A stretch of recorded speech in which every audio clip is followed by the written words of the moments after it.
Hi, I'm going to show a brief overview of how to create and share clips in Grain. The first thing you'll do is find a meeting that you want to share a clip from. You'll navigate over to the transcript and then find the specific section of the meeting that you want to clip.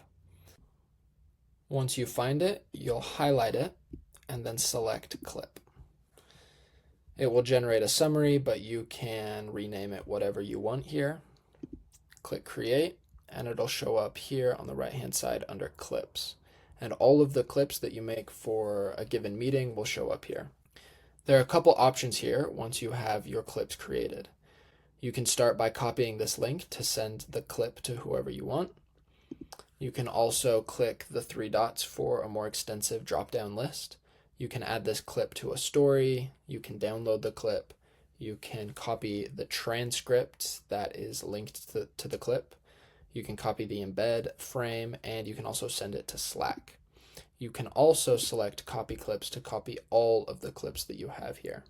This is a really great way for teams to share important insights from meetings without reviewing the entire meeting. It's a great way to clip just a short little section to share with others.